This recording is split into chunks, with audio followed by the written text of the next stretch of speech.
So to summarize the play, Kayleen and Doug have been in each other's lives since they were 8 years old, and through Doug's plethora of injuries.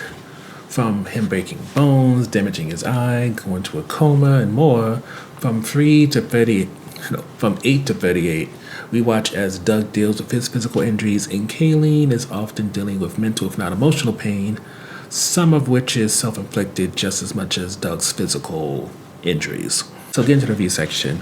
The highlight for me mainly is going to be the comedy, and it's mainly if you're somebody who enjoys sarcastic, almost mean humor, which is what Kayleen often gives, or some kind of simple, sort of dumb, but kind of nice and adorable in a way, which is what often Doug gives. And generally speaking, in the beginning, it's funny. It's something that kind of loses its luster as the play goes on. It's about an hour and a half type of play. But in the beginning, it's really funny, and there'll be moments, even once you kind of get used to the humor, that it'll still get a chuckle out of you. But I wouldn't say it's like a big time selling point here. Which leads to the on the fence topics. And the first one has to be the transitions. And they're an issue for a few reasons. One, the stage is basically two hospital-looking beds, walls, and then two side areas which have the actors' clothes and where they change, where you can physically see them change, which is a little bit awkward. And unfortunately, it seems like every 4 or 5, maybe 10 minutes at max, scene ends, they have to move these beds around, and then they're changing for a notable amount of time. And on top of that, one of the issues I kind of had is that you're so distracted watching these actors change, seeing when they might be done so the next scene may start, you're going to miss this little title thing that shows you how old they are, and also what is the injury that Doug had to kind of signify where they're at in this timeline. Because unfortunately, this is not one that is a linear storytelling type of play.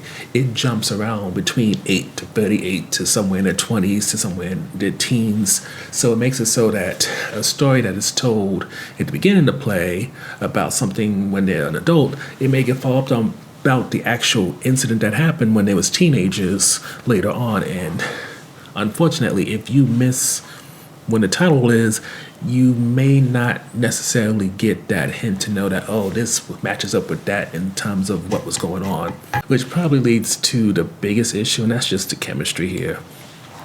When it comes to Carry On Nicholas Braun, I wouldn't say they have the kind of chemistry that pushes the idea that these are two people who would revolve around each other for 30 years, despite sometimes being distant for, I think sometimes they said 2, if not 10 years at a time. And perhaps the bigger issue is that there's a push to have them be seen as romantic. And granted, there are cute moments between the two, like when it comes to going to some dance when they're teenagers, and how much you can tell that Doug likes Doug likes Kayleen, but there's just something missing there. And if these two were supposed to be friends, like close like brother and sister, it would probably work out better. But because they're supposed to be romantic, there's just something missing. And granted, the height difference is cute.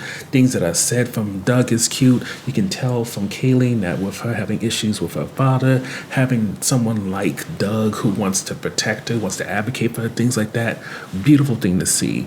But while the words are everything you want to hear, the height difference is cute, and the interaction has the stuff that you would think would work, something about these two actors just doesn't click in such a way to allow you to really get lost, get butterflies, maybe envious about what they have on stage. So overall, we're very much mixed about this. And just because we don't really do play so often, I want to note, the main reason why we don't do positive ratings too much with plays is that it's not like a movie when it's like $10, $20. You can spend that for lunch. This was a good $80+. I think almost $100 after tax and fees for me. And that's to sit up in the mezzanine. So to justify what for me would be almost a week's worth of lunch, maybe, it's very difficult to do that, especially because even if I am a Carrie Young fan, more so for off-Broadway work than on-Broadway work, I can't say if this is one of the many things you can see if you have access to the city, that this should be anywhere near your top of your list.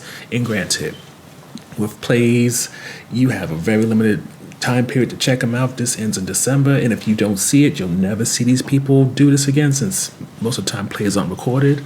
But because I've seen Karen other things, because I'm aware of Nicholas and other things, I feel like the story is decent, the characters on their own are decent, dialogue's okay, but putting it all together, just something doesn't mix well enough to really justify the price to see this.